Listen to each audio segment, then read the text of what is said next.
Assalamu alaikum. This is Fahmida Isra Jahan, an assistant professor, Department of Finance and Banking, Dhaka Commerce College. Today, I'm here to take a class of financial management in English for the student of management fourth year, and I'm requesting all of you to cooperate with me.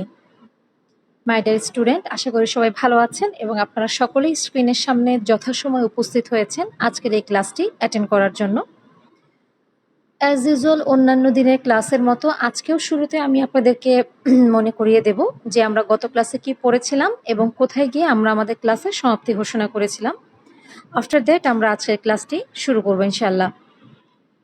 গত ক্লাসে আমরা stock dividend নিয়ে প্রথম আলোচনা করেছিলাম এবং তারপর আমরা স্টক ডিভিডেন্ড রিলেটেড একটা ম্যাথ সলভ করেছিলাম এবং বলেছিলাম যে পরবর্তী ক্লাসে অর্থাৎ আজকের ক্লাসে আমরা আরেকটি স্টক ডিভিডেন্ডের ম্যাথ সলভ করব এবং এরই মধ্যে দিয়ে আমাদের স্টক ডিভিডেন্ড এর ম্যাথের সমাপ্তি ঘোষণা করে দেব। পাশাপাশি যদি আমরা আজকের ক্লাসে কিছু সময় পাই তাহলে স্টক স্প্লিট নিয়ে কথা বলবো, কেননা স্টক স্প্লিট এর অঙ্ক আমরা নেক্সট ক্লাসে করতে যাচ্ছি ইনশাল্লাহ। তো শুরু করতে যাচ্ছি আমরা আজকের ক্লাস। স্লাইডে খেয়াল করে দেখেন, গত ক্লাসের মতো আমরা আজকেও স্টক ডিভিডেন্ডের ম্যাথের যে নির্দিষ্ট কিছু ফর্মুলা আছে সেই ফর্মুলাগুলো আপনাদেরকে আমরা দিয়ে দিয়েছি। এটার উদ্দেশ্য হচ্ছে যেহেতু কেবল আমরা দ্বিতীয় ক্লাস অ্যাটেন্ড করছি স্টক ডিভিডেন্ড নিয়ে, ফর্মুলা আয়ত্তে না আসাটাই স্বাভাবিক, অর্থাৎ মনে না থাকাটাই স্বাভাবিক। সেই দৃষ্টিকোণ থেকে আমি আপনাদের শুরুতেই স্টক ডিভিডেন্ডের যে কমন কিছু ফর্মুলা আছে সেই ফর্মুলাগুলো স্লাইডে দেখে দিয়েছি। আমি বলছি আপনারা আরেকবার আমার সাথে একটু স্লাইডে থাকা ফর্মুলাগুলো দেখে নেন। আমি বলেছিলাম স্টক ডিভিডেন্ডের ম্যাথ করতে গেলে ফার্স্ট অফ অল 5টা কমন ফর্মুলা আছে। এই ফর্মুলাগুলো ইউজ করে কিছু অ্যামাউন্ট আমাদের ক্যালকুলেট করে নিতে হবে। মূলত এই 5টা ফর্মুলা হচ্ছে আমাদের স্টক ডিভিডেন্ডের ম্যাথের ওয়ার্কিংস। এই ফর্মুলাগুলো ব্যবহার করে কিছু অ্যামাউন্ট ফাইন্ড আউট করার পর বা ক্যালকুলেট করার পর আমরা স্টক ডিভিডেন্ড এর মেইন ম্যাথটা করব, যেখানে একটা টেবল বা ছক থাকবে। 2 কলামের একটা ছক করব, ওই ছকের ক্যালকুলেশনই হচ্ছে মেইন। তো শুরুতে আমি ওয়ার্কিংসের ফর্মুলাগুলো মনে করিয়ে দিই। সেটা হচ্ছে প্রথমেই আমরা যে ক্যালকুলেশনটা করব ওয়ার্কিংসে সেটা হচ্ছে number of common stock increase. এটার ফর্মুলা হলো number of existing share into percentage of stock dividend. Number 2, total number of share. এখানে আমার এক্সিস্টিং শেয়ারের সাথে নাম্বার অফ নিউ শেয়ার যোগ করে দিলেই টোটাল নাম্বার অফ শেয়ার চলে আসবে। তাই ফর্মুলা লিখেছি number of existing share plus number of new share. Formula number 3, paid up capital increase. আমি বলেছিলাম লাস্ট ক্লাসে স্টক ডিভিডেন্ড পে করলে কোম্পানির পেইড আপ ক্যাপিটাল ইনক্রিজ করে। তো সেখানে পেইড আপ ক্যাপিটাল ইনক্রিজের ফর্মুলা হচ্ছে নাম্বার অফ নিউ শেয়ার, যেটা কিনা আমরা 1 নাম্বার ফর্মুলা ইউজ করে ক্যালকুলেট করব বা ফাইন্ড আউট করব, multiplied by first bracket current market price per share minus book value per share. আমি বলেছিলাম current market price per share এটা আমার কোয়েশ্চেনে ডিরেক্টলি দেয়াই থাকবে, আর বুক ভ্যালু যেটা এটা দেখবেন কোয়েশ্চেনে আমার শেয়ার হোল্ডার সিকিউরিটি স্টেটমেন্ট আছে, সেখানে কমন স্টক ক্যাপিটাল এই কথাটা লিখে তার সামনে ফার্স্ট ব্র্যাকেটে লেখা থাকবে কতগুলো কমন স্টক ইস্যু করেছে, পার শেয়ারের প্রাইস কত। ওই যে পার শেয়ারের প্রাইস যেটা দেয়া থাকবে ওটাই হবে আমার বুক ভ্যালু। আর ওই কোয়েশ্চেনে স্টার্টিংয়ে কিংবা শেষে অর্থাৎ ইকুইটি স্টেটমেন্টের বাইরে ওখানে পার শেয়ার প্রাইস নিয়ে একটা কথা বলা থাকবে, সেটা ডিরেক্টলিও বলা থাকতে পারে যে current market price per share, কিংবা currently the par share of common stock is টাকা এত, এভাবেও বলা থাকতে পারে। অর্থাৎ মার্কেট কথাটা হয়তো স্কিপও করা থাকতে পারে। এক্ষেত্রে আমরা বুঝে নিব যে শেয়ার হোল্ডার্স ইকুইটি স্টেটমেন্টের বাইরে যে পার শেয়ার প্রাইসটা মেনশন করা আছে ওটাই হবে হচ্ছে current market price per share, আর স্টেটমেন্টের ভেতরে কমন স্টক ক্যাপিটাল লিখে তার সামনে ফার্স্ট ব্র্যাকেটে যে অ্যামাউন্টটা দেয়া থাকবে পার শেয়ারের প্রাইস সেটা হবে হচ্ছে আমাদের বুক value per share. I hope আপনাদের মনে পড়ছে। Formula number 4, common stock capital increase.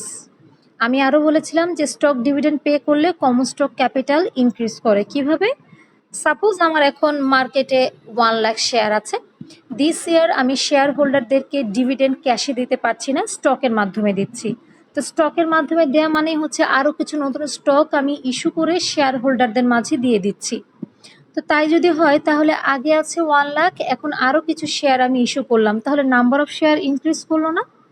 এই জন্য মনে রাখবেন যে স্টক ডিভিডেন্ড পে করলে কমন স্টক ক্যাপিটাল ইনক্রিজ করে। রিজনটা কি? Number of common stock increase করে। তো দেখেন এখানে আমি লিখেছি common stock capital increase equals to number of new share into book value. Book value নিয়ে মাত্র আপনাদের সাথে আমি কথা বলেছি, আবার নাম্বার অফ নিউ শেয়ার নিয়েও আমি আপনাদের সাথে কথা বলেছি এইমাত্র। তো আমার মনে হয় না আপনাদের আর কোনো সমস্যা আছে। Formula number 5, retained earnings decrease. Stock dividend pay করলে রিটেন আর্নিংস কমে যায়। তো সেখানে কিভাবে আমরা বের করব রিটেন আর্নিংস ডিক্রিজ হয়ে কত টাকা হয়েছে? ওল্ড রিটেন আর্নিংস কিংবা এক্সিস্টিং রিটেন আর্নিংস, যেটা আমার কোয়েশ্চেনে শেয়ার হোল্ডার্স ইকুইটি স্টেটমেন্টের মধ্যে দেয়া থাকবে রিটেন আর্নিংস, ওটা হচ্ছে আমার ওল্ড রিটেন আর্নিংস।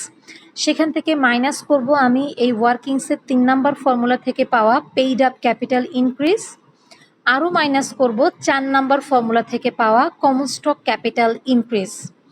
এই 3টা জিনিস মাইনাস করলে আমি পেয়ে যাব রিটেইনড আর্নিংস ডিক্রিজ। আপনারা কয়েক মুহূর্তের জন্য ফর্মুলাগুলোতে একটু চোখ বুলিয়ে নেন। যদিও প্রবলেম নাই, যখন আমরা ম্যাথ সলভ করব সেখানে আমরা ওয়ার্কিংসের সেম ফর্মুলাগুলোই পাবো। তারপরও জাস্ট 10-12 সেকেন্ডের জন্য ফর্মুলাগুলোতে একটু চোখ বুলান, তারপরে আমি স্লাইড চেঞ্জ করে দিচ্ছি। Have a look.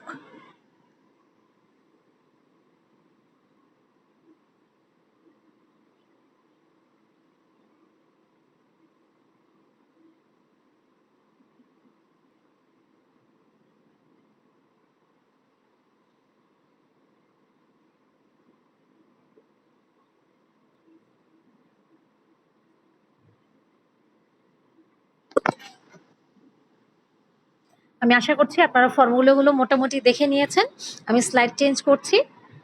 আজকের দিনের question, Rupsa textiles limited has the following equity accounts.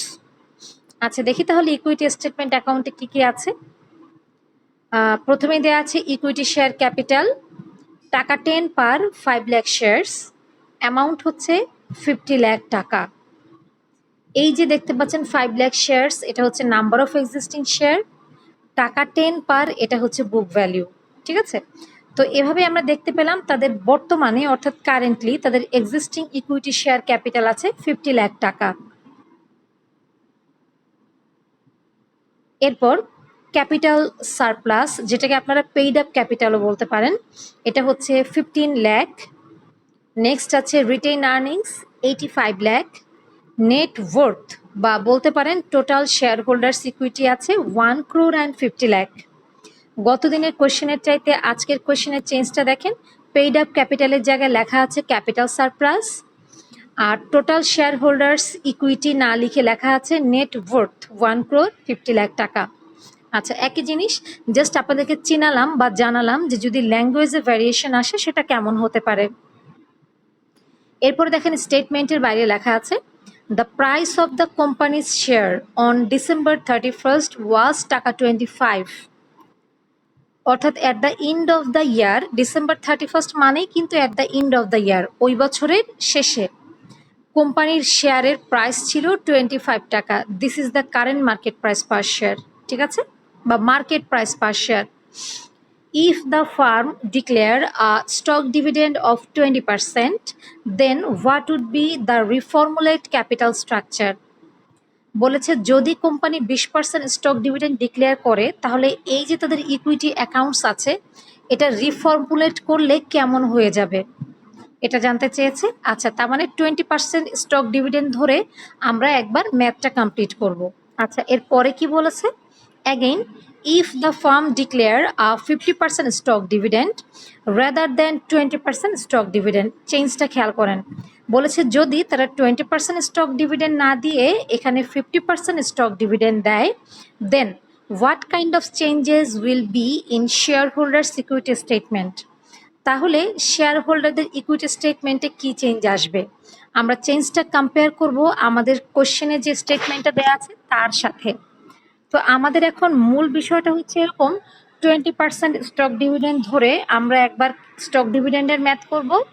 After that 50% stock dividend ধরে স্টক ডিভিডেন্ডের ম্যাথ করব, এবং দেন আমরা কমেন্টস করব এই যে আমার কোয়েশ্চেনে একটা ইকুইটি স্টেটমেন্ট দেখতে পাচ্ছি, সেই স্টেটমেন্টে কি চেঞ্জ এসেছে 20% স্টক ডিভিডেন্ড দেওয়ার ফলে, আবার 50% স্টক ডিভিডেন্ড দেওয়ার ফলে চেঞ্জটা কোথায় এসেছে এখানে। তো আমি আপনাদেরকে কি বলেছিলাম যে কোম্পানির যতই স্টক ডিভিডেন্ড দেখ না কেন তাদের নেট ওয়ার্থ যেটা আপনারা দেখতে পাচ্ছেন, অর্থাৎ টোটাল শেয়ার হোল্ডার্স ইকুইটি যেটা আপনারা দেখতে পাচ্ছেন, ওখানে কোনো ধরনের কোনো চেঞ্জ আসবে না। চেঞ্জটা আসে কোথায়? এই যে ইকুইটি শেয়ার ক্যাপিটাল, এখানে চেঞ্জ আসবে। আবার হচ্ছে ক্যাপিটাল সারপ্লাস যেটা, এটাতেও চেঞ্জ আসবে। আবার রিটেন আর্নিংস যেটা আছে ওখানেও চেঞ্জ আসবে। বাট এই তিনটার মধ্যে ভ্যারিয়েশন আসলেও নেট ওয়ার্থ যেটা আমার 1,50,00,000 আছে ওটা সেমই থেকে যাবে, এখানে কোনো চেঞ্জ আসবে না। তো যাই হোক, আমি এখন স্লাইডটা চেঞ্জ করে দেবো, কারণ আমাকে গিভেন দ্যাট লিখতে হবে।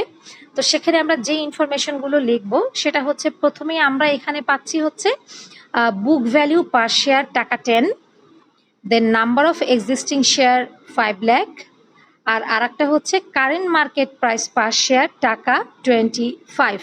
কোশ্চেনটা একটু 10-12 সেকেন্ডের জন্য চোখ বুলিয়ে নেন, যাতে করে আমি যখন স্লাইড চেঞ্জ করে সলিউশনে যাব 20% স্টক ডিভিডেন্ডে আপনাদের জন্য বুঝতে সুবিধা হয়। Have a look.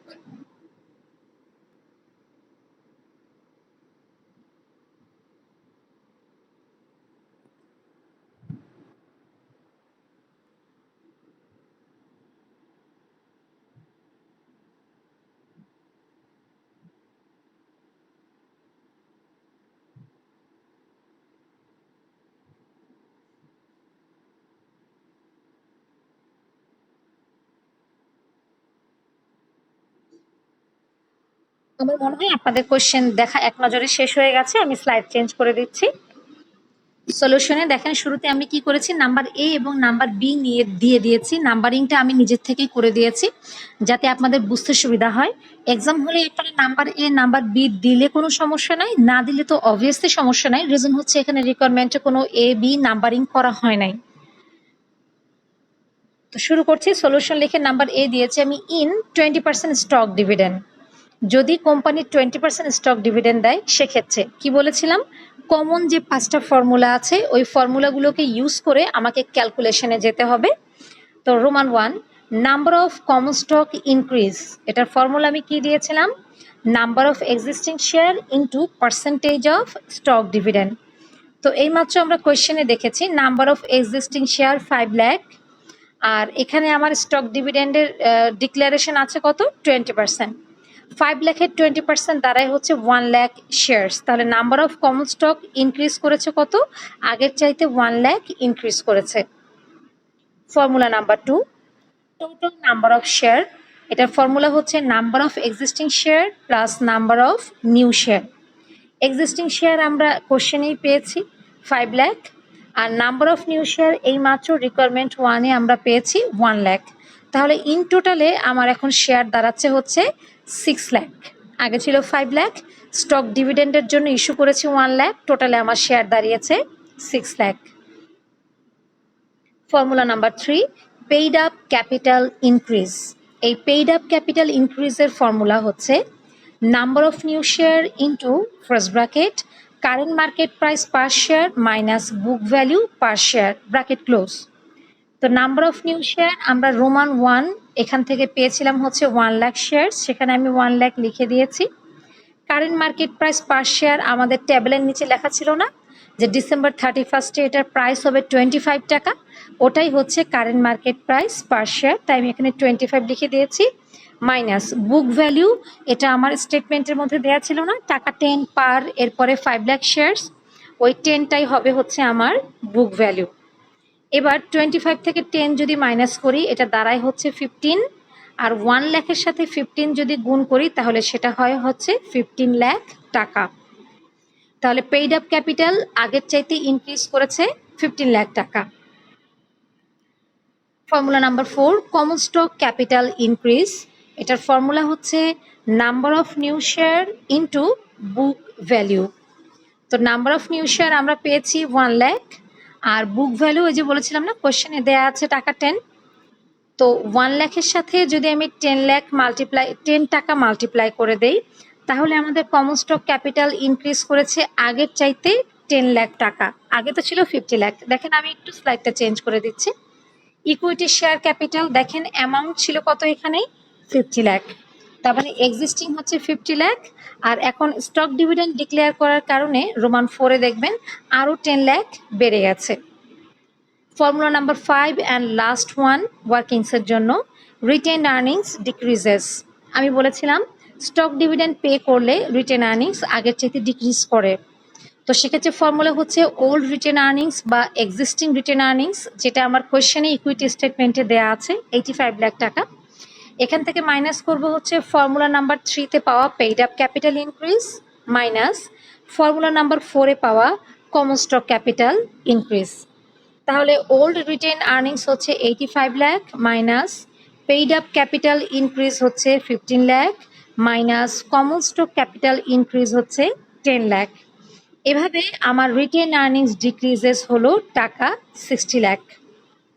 এই হলো আমাদের ইনফরমেশন। এবার আমরা কি করব, এই স্টক ডিভিডেন্ড ডিক্লেয়ার করার কারণে আমাদের ইকুইটি স্টেটমেন্টে কি ইম্প্যাক্ট পড়েছে, কি চেঞ্জ এসেছে সেটা দেখতে হবে।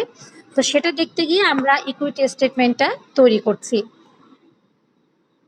তো দেখেন কি লিখেছি, so the impact on share holders statement is as follows. তো আমাদের শেয়ার হোল্ডার স্টেটমেন্টটা আমরা তৈরি করেছি আমাদের কোশ্চেনের যেই ফরম্যাটে ছিল সেই ফরম্যাটেই। দেখেন পার্টিকুলার্স আর হচ্ছে অ্যামাউন্ট ইন টাকা। তো পার্টিকুলার্সের শুরুতে কি ছিল, ইকুইটি শেয়ার ক্যাপিটাল, সেখানে কি লেখা ছিল টাকা 10 পার আর হচ্ছে 5 লাখ শেয়ারস। এবার আমাদের টোটাল নাম্বার অফ শেয়ার কত হয়েছিল যেন দেখেন একটু, 2 নাম্বার ফর্মুলায় টোটাল নাম্বার অফ শেয়ার হচ্ছে 6 লাখ শেয়ারস। তাহলে এবার আমরা ওখানে 10 টাকার সাথে 5 লাখ গুণ করবো না, 10 টাকার সাথে গুণ করব হচ্ছে 6 লাখ। তাহলে 6 লাখ ইন্টু 10 টাকা অ্যামাউন্ট দাঁড়াচ্ছে হচ্ছে 60 লাখ টাকা।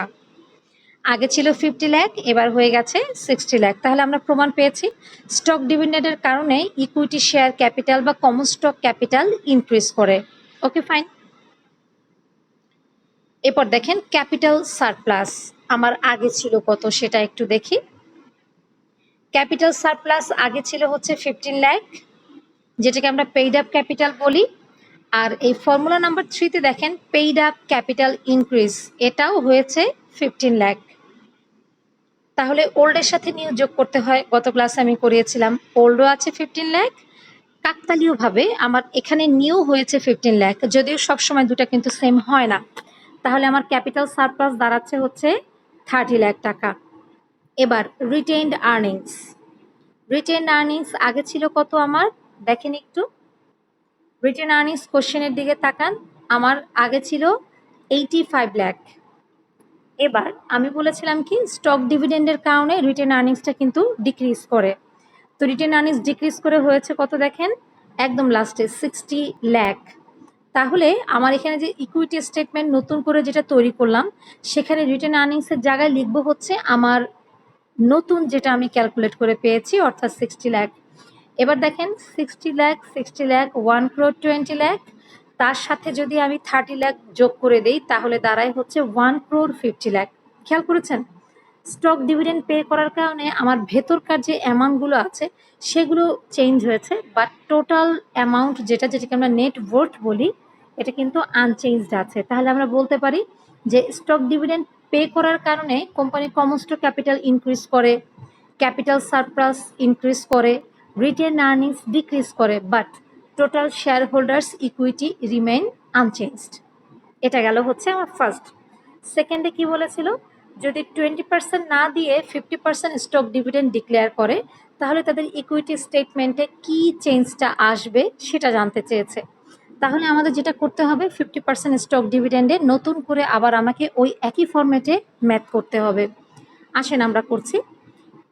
ওয়ার্কিংসে প্রথমে আমার 5টা ফর্মুলা ইউজ করতে হবে। ফর্মুলা নাম্বার 1 হচ্ছে number of common stock increase, এখানে ফর্মুলা হলো number of existing share into percentage of stock dividend. তো এক্সিস্টিং শেয়ার ছিল আমার 5 লাখ, আর এবার কিন্তু স্টক ডিভিডেন্ড 20% নাই, এটা হয়েছে 50%। তো 5 লাখের 50% হচ্ছে 2,50,000 shares. Formula number 2, total number of share. তো আগে ছিল 5 লাখ, এখন নিউ হয়েছে 2,50,000। এভাবে আমার টোটাল নাম্বার অফ শেয়ার দাঁড়িয়েছে 7,50,000 শেয়ারস। খেয়াল করেছেন, যখন 20% স্টক ডিভিডেন্ড ছিল তখন আমার নাম্বার অফ নিউ শেয়ার এইমাত্র হয়েছিল হচ্ছে 1 লাখ, আর যখন আমি 50% স্টক ডিভিডেন্ড দিচ্ছি তখন আমার নাম্বার অফ নিউ শেয়ার হয়ে যাচ্ছে 2,50,000। Formula number 3, paid up capital increase. এটার ফর্মুলা আমরা জানি number of new share into current market price per share minus book value per share. তো এবার আমাদের নাম্বার অফ নিউ শেয়ার কিন্তু হয়েছে 2,50,000। Current market price per share 25 টাকা ছিল, 25 টাকাই থাকবে, আর বুক ভ্যালু 10 টাকা ছিল, এটা 10 টাকাই থাকবে। তাহলে 25 থেকে যদি 10 মাইনাস করে দিয়ে হয়ে যাবে 15, আর এটার সাথে যদি 2,50,000 আমরা গুণ করি তাহলে দাঁড়াবে হচ্ছে 37,50,000 টাকা। Formula number 4, common stock capital increase. Formula হচ্ছে number of new share into book value. তো নাম্বার অফ নিউ শেয়ার আমরা 2 নাম্বার ফর্মুলা থেকে পেয়েছি, 1 নাম্বার ফর্মুলা থেকে পেয়েছি 2,50,000, আর বুক ভ্যালু আমার কোশ্চেনে দেওয়া আছে 10 টাকা। তাহলে কমন স্টক ক্যাপিটাল আগে ছিল হচ্ছে 50 লাখ, এবার তার চাইতে আরও বেড়েছে হলো 25 লাখ টাকা। তা খেয়াল করেছেন, আগে ছিল 50 লাখ আর এখন ইনক্রিজ করেছে আরও 25 লাখ টাকা। Formula number 5 and last one, written earnings decreases. এটার ফর্মুলা হচ্ছে old retain earnings minus paid up capital increase minus common stock capital increase. তো ওল্ড রিটেন আর্নিংস আমাদের কোশ্চেনে দেওয়া ছিল 85 লাখ, এটা আপনারা জানেন। যেহেতু আগের ক্যালকুলেশনটাতে আমি বারবার স্লাইড চেঞ্জ করে কোশ্চেন দেখিয়ে দিয়েছি, এই কারণে এখন আমি আর কোশ্চেনটার স্লাইডটা চেঞ্জ করে কোশ্চেনের স্লাইডে গেলাম না। আই হোপ আপনাদের মনে আছে ইনফরমেশনগুলো। আর মাইনাস কি করেছে, পেইড আপ ক্যাপিটাল ইনক্রিজ। তো পেইড আপ ক্যাপিটাল ইনক্রিজ এটা 3 নাম্বার ফর্মুলায় দেওয়া আছে 37,50,000 minus common stock capital increase, এটা আমরা পেয়েছি 25 লাখ। তো ফাইনালি 85 লাখ থেকে 37,50,000 আর 25 লাখ যদি মাইনাস করি তাহলে রিটেন আর্নিংস ডিক্রিজ আমরা পাচ্ছি 22,50,000 টাকা। তো একটু ভালো করে আপনারা এই স্লাইডের ইনফরমেশনগুলোকে একবার একটু দেখে নেন, যাতে আমি পরবর্তীতে এখন ওই স্টক ডিভিডেন্ড ডিক্লেয়ার করার কারণে শেয়ার হোল্ডার্সদের ইকুইটি স্টেটমেন্টে কী চেঞ্জ এসেছে এটা যেন আপনাদেরকে বললে আপনারা এটা ধরতে পারেন। একটু 10-12 সেকেন্ডের জন্য এই স্লাইডে থাকা ইনফরমেশনগুলো দেখে নেন। Have a look.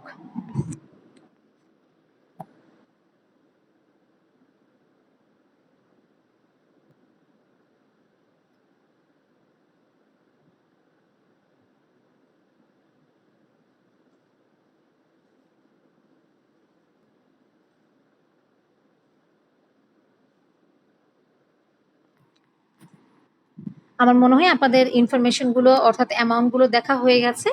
এবার আমি স্লাইডটা চেঞ্জ করে দিচ্ছি।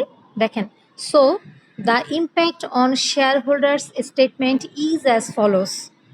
এবার দেখাতে যাচ্ছি 50% স্টক ডিভিডেন্ড ডিক্লেয়ার করার কারণে শেয়ার হোল্ডারদের যে ইকুইটি স্টেটমেন্ট আমার কোশ্চেনে দেওয়া ছিল সেখানে কি ইম্প্যাক্ট পড়েছে বা চেঞ্জটা এসেছে। তো দেখেন, ওই স্টেটমেন্টটাই আমি এখানে লিখেছি, পার্টিকুলার্স অ্যামাউন্ট ইন টাকা। পার্টিকুলার্সের শুরুতে ছিল ইকুইটি শেয়ার ক্যাপিটাল, সেখানে আমাদের কোশ্চেনে দেয়া ছিল হচ্ছে টাকা 10 আর হচ্ছে 5 লাখ শেয়ারস। এবার কি হয়েছে, টাকা 10 তার সাথে আমাদের টোটাল নাম্বার অফ শেয়ার কত একটু দেখেন। রোমান 2 নাম্বার যে ফর্মুলা সেখানে আমরা পেয়েছি টোটাল নাম্বার অফ শেয়ার এখন 7,50,000। তো 7,50,000 এর সাথে যদি আমরা 10 টাকা মাল্টিপ্লাই করে দেই তাহলে আমাদের টোটাল ইকুইটি শেয়ার ক্যাপিটাল বা কমন স্টক ক্যাপিটাল দাঁড়াবে হচ্ছে 50 লাখের জায়গায় এখন আমরা দেখতে পাচ্ছি 75 লাখ টাকা। এরপর ক্যাপিটাল সারপ্লাস বা পেইড আপ ক্যাপিটাল আমরা যেটা করি ওল্ডের সাথে নিউটা যোগ করে দেই। তো দেখেন, আমাদের ওল্ড আছে হচ্ছে 15 লাখ যেটা আমার কোশ্চেনে দেয়া ছিল, আর new formula number 3 paid up capital increase দেখেন আমরা দেখতে পাচ্ছি 37,50,000 টাকা। ফর্মুলা নাম্বার 3 তে খেয়াল করেন 37,50,000 টাকা। তাহলে দেখেন ওল্ড 15 লাখ, নিউ হচ্ছে 37,50,000। এই 37,50,000 এর সাথে যদি আমরা 15 লাখ যোগ করে দেই তাহলে আমাদের ক্যাপিটাল সারপ্লাস বা নিউ পেইড আপ ক্যাপিটাল দাঁড়াবে হচ্ছে 52,50,000। খেয়াল করেছেন আমাদের ওল্ড ছিল 15 লাখ, এখন নিউ হয়ে গেছে কত 52,50,000। এবার রিটেইনড আর্নিংস। রিটেইন আর্নিংস আমার কোয়েশ্চেনে ছিল 85 লাখ, আর আমরা এখানে কি বলেছিলাম স্টক ডিভিডেন্ড দেওয়ার কারণে রিটেন আর্নিংসটা ডিক্রিজ করে, ফলে ফর্মুলা নাম্বার 5-এ দেখেন নিউ রিটেন আর্নিংস আমাদের দাঁড়িয়েছে হলো 22,50,000 টাকা। এবার দেখেন রিটেন আর্নিংস 22,50,000। এবার খেয়াল করে দেখেন এই স্টেটমেন্টেও ইকুইটি শেয়ার ক্যাপিটাল ইনক্রিজ করেছে, ক্যাপিটাল সারপ্লাস বা পেইড আপ ক্যাপিটাল ইনক্রিজ করেছে, ওদিকে রিটেন আর্নিংস ডিক্রিজ করেছে, but total share holders equity যেটাকে আমরা বলি নেট ওয়ার্থ, এটা কিন্তু 1,50 লাখ ছিল আগেও, এখনো 1,50 লাখই আছে। তাহলে আমরা দেখতে পেলাম যে কোম্পানি যতই স্টক ডিভিডেন্ড ডিক্লেয়ার করুক না কেন তাদের নেট ওয়ার্থ বা টোটাল ইকুইটি যেটা সেই টোটালটা আনচেঞ্জ থাকে, আর ওখানে যে ইকুইটি স্টেটমেন্টে যে আইটেমগুলো থাকে সেগুলোর মধ্যে চেঞ্জটা আসে, যেটা আমরা দেখতে পেয়েছি। তাহলে কমেন্টসে কি লিখবো, there will be no change on share holders equity statement for the declaration of stock dividend. আবার বলছি, there will be no change on share holders equity statement for the declaration of stock dividend. তো আমার মনে হয় গতদিনও কিন্তু আমরা একটা কোশ্চেনের আন্ডারে 2টা অঙ্ক করেছিলাম, আজকেও কিন্তু একটা কোশ্চেনের আন্ডারে আমরা 2টাই স্টক ডিভিডেন্ডের অঙ্ক করেছি। তার মানে আমরা মোটামুটি কিন্তু 4টা স্টক ডিভিডেন্ডের ম্যাথ শিখে ফেলেছি। আমার মনে হয় কি স্টক ডিভিডেন্ড নিয়ে আর ক্লাস নেওয়ার কোনো প্রয়োজন নাই, এখন সময় এসেছে আপনারা বাসায় নিজেরা প্র্যাকটিস করবেন। করতে গিয়ে কোনো প্রবলেম পেলে আপনারা অবশ্যই আমার সঙ্গে যোগাযোগ করবেন, সেটা আমি সবসময় বলে রাখি। তখন আমি আপনাদের প্রবলেমগুলোকে সলভ করার চেষ্টা করব। আর আজকে 2-3 মিনিট বা 3-4 মিনিট আমি আপনাদের সাথে স্টক স্প্লিট নিয়ে কথা বলতে চাই, কেননা নেক্সট ক্লাসে আমরা স্টক স্প্লিটের ম্যাথ করতে যাচ্ছি। আমি সংক্ষেপে 2-3 মিনিট একটু কথা বলে দেব। স্টক মানে কি সেটা আমরা জানি, যৌথ মূলধনী কোম্পানির মূলধনের ক্ষুদ্র ক্ষুদ্র অংশকে আমরা স্টক বলছি, তাই না? আর স্প্লিট মানে কি খণ্ড খণ্ড করে ফেলা, স্প্লিট করা। স্টক স্প্লিট বলতে মূলত বোঝায় যে, আমি একটা উদাহরণ দিই, ধরে নেন একটা জয়েন্ট স্টক কোম্পানি, এই কোম্পানির আপনাদের এই কোশ্চেনটার যে ইনফরমেশন আছে না, এই ইনফরমেশনটাকে উদাহরণ হিসেবে কাজে লাগিয়ে আমি আপনাদেরকে বলছি, বুঝতে সুবিধা হবে। এই যে রূপসা টেক্সটাইল লিমিটেড, দেখেন এখানে এক্সিস্টিং শেয়ার কত 5 লাখ, একটা শেয়ারের প্রাইস কত 10 টাকা, এভাবে তাদের ইকুইটি শেয়ার ক্যাপিটাল আছে 50 লাখ। আমি মনে করি আই হোপ আপনারা দেখতে পাচ্ছেন কোম্পানি খেয়াল করে দেখলো একটা শেয়ারের প্রাইস 10 টাকা হওয়ার কারণে ইনভেস্টরদের জন্য এটা অনেক বেশি হয়ে যাচ্ছে, তো ইনভেস্টররা শেয়ার তেমন কিনছে না, ওদিকে আমার ইকুইটি শেয়ার সেল করে ক্যাপিটাল আর্ন করার টার্গেট হচ্ছে 50 লাখ টাকা। তখন কোম্পানি কি করলো, পার শেয়ারের প্রাইস 10 টাকার জায়গায় 5 টাকা করে দিল, আর শেয়ার 5 লাখের জায়গায় বাড়িয়ে 10 লাখ করে দিল। কি বলেছি, পার শেয়ারের প্রাইস 10 টাকার জায়গায় 5 টাকা করে দিল, আর শেয়ার যে কয়টা আছে 5 লাখ শেয়ারস, এটাকে 10 লাখ করে দিল। তো এখানে 5 লাখ শেয়ারকে 10 দিয়ে গুণ করলে 50 লাখ হয়, ওখানে 10 লাখ শেয়ারকে 5 দিয়ে গুণ করলে কিন্তু 50 লাখই হয়। তাহলে কোম্পানি কি করেছে বলেন, স্টকগুলোকে স্প্লিট করে সংখ্যায় বাড়িয়ে দিয়েছে, বাড়িয়ে দিয়ে এখানে শেয়ারের প্রাইসটাকে কমিয়ে দিয়েছে, বাট তারা কিন্তু ক্যাপিটাল 50 লাখই ঠিক রেখেছে। তাদের কথা হচ্ছে আমাদের 50 লাখ টাকাই ক্যাপিটাল আর্ন করতে হবে, এখানে কোনো চেঞ্জ আনা যাবে না। তবে যেটা করতে হবে, স্টক 5 লাখকে আমরা স্প্লিট করে বাড়িয়ে দেব, 10 লাখ শেয়ার করে দেব, আর বুক ভ্যালুকে কমিয়ে 5 টাকা করে দেব। তাহলে কি হবে, আমাদের শেয়ার সংখ্যায় বেড়ে গেল, শেয়ারের প্রাইস কমে গেল, প্রাইস কমে যাওয়ার কারণে ইনভেস্টররা এই শেয়ারগুলো কিনবে। অ্যাজ এ রেজাল্ট আমার 50 লাখ টাকা আর্ন করার কথা, সেই 50 লাখ আমি আর্ন করতে পারবো। এই যে শেয়ারের সংখ্যা আগে যা ছিল সেটাকে কমিয়ে সেটাকে বাড়িয়ে খণ্ড খণ্ড করে স্প্লিট করে দিয়েছি, সংখ্যায় বাড়িয়ে দিয়েছি, এই বিষয়টাকে বলা হয় স্টক স্প্লিট। কোম্পানি কখন এই কাজটা করে? যখন দেখে যে শেয়ারের প্রাইসটা ইনভেস্টরদের কাছে একটু বেশি মনে হচ্ছে, দ্যাটস ওয়াই ইনভেস্টর ওই শেয়ারটাকে আর নিচ্ছে না, তখন কোম্পানি শেয়ারের সংখ্যাটাকে বাড়িয়ে দেয়, পার শেয়ারের প্রাইসকে কমিয়ে দেয়। এই বিষয়টাকে বলা হয় স্টক স্প্লিট। আবার এটাকে উল্টা করা যেতে পারে রিভার্স স্টক স্প্লিট। সেটা কীরকম? যে আমার পার শেয়ারের প্রাইস 10 টাকা আছে, আমার মার্কেটে 5 লাখ শেয়ার আছে, ইনভেস্টরদের কাছে এই 10 টাকা এত কম যে ওরা সমানে আমার শেয়ার কিনে যাচ্ছে। এই সিচুয়েশনে যদি শেয়ার শেষ হয়ে যায়, ইনভেস্টররা আরও ডিম্যান্ড করে এবং আমি সেটা দিতে না পারি, তখন কি বলবে? কোম্পানির অ্যাবিলিটি নাই, গুডউইল নষ্ট হয়ে যাবে। এই সিচুয়েশনে কোম্পানিকে চিন্তা করে যে গুডউইল নষ্ট করা যাবে না, আমরা যেটা করব শেয়ারের প্রাইস বাড়িয়ে দেব এবং শেয়ার সংখ্যায় কমিয়ে দেব। কিভাবে? এখানে আছে 5 লাখ শেয়ার, আমরা করে দেব, সাপোজ আমি চিন্তা করলাম আমি এখানে 2.5 লাখ শেয়ার করে দেব। সবসময় যে অর্ধেক হবে তা কিন্তু না, আমি বোঝানোর জন্য বলছি। 5 লাখ শেয়ার আছে, আমি এটাকে 2,50,000 শেয়ার করে দেব, আর 10 টাকা আছে, আমি এটাকে 20 টাকা করে দেব। তার মানে কি হলো? রিভার্স স্টক স্প্লিট মানে কি? পার শেয়ারের প্রাইস বাড়বে, নাম্বার অফ শেয়ার কমবে। আমি আবারও বলছি, রিভার্স স্টক স্প্লিট মানে হচ্ছে পার শেয়ারের প্রাইস এখন যা আছে তার চাইতে বেড়ে যাবে আর নাম্বার অফ শেয়ার কমে যাবে, সেটাকে বলা হয় রিভার্স স্টক স্প্লিট। আর নর্মালি স্টক স্প্লিট মানে হচ্ছে এখন যে শেয়ার আছে শেয়ারের সংখ্যা আগের চাইতে বাড়িয়ে দেওয়া হবে আর শেয়ারের প্রাইসটাকে কমিয়ে দেওয়া হবে, ওটাকে বলা হয় স্টক স্প্লিট। খেয়াল রাখতে হবে আমার শেয়ার ক্যাপিটালে যে 50 লাখ আছে এটা 50 লাখই থাকবে, এটাকে চেঞ্জ করা যাবে না। এই ক্যাপিটালকে মাথায় রেখে শেয়ারের সংখ্যা কত বাড়ানো যায় কিংবা কমানো যায়, বুক ভ্যালু কত বাড়ানো যায় বা কত কমানো যায়, এই বিষয়টাই হচ্ছে আমার স্টক স্প্লিট বা রিভার্স স্টক স্প্লিট। তো যাই হোক, আমি আজকে এর চাইতে বেশি কিছু আর আপনাদেরকে বলবো না, কারণ হচ্ছে যেহেতু আরও 1 সপ্তাহ গ্যাপে ক্লাস, আপনাদের ভুলে যাওয়াটাই হচ্ছে ন্যাচারাল, স্বাভাবিক। তো আজকে জাস্ট আপনাদেরকে ধারণা দিলাম যে স্টক স্প্লিটটা কি, একটু মাথার ভেতরে রাখেন। নেক্সট উইকে ইনশাল্লাহ যখন আমরা আবার ক্লাস নিব তখন আমি আবারও স্টক স্প্লিট এবং রিভার্স স্টক স্প্লিট নিয়ে কথা বলবো। কথা বলার পরে আমরা ম্যাথে যাব। তো ততদিন পর্যন্ত সবাই ভালো থাকবেন, সুস্থ থাকবেন। সবাইকে আগামী ক্লাসের আমন্ত্রণ জানিয়ে আজকের ক্লাসের এখানেই সমাপ্তি ঘোষণা করছি।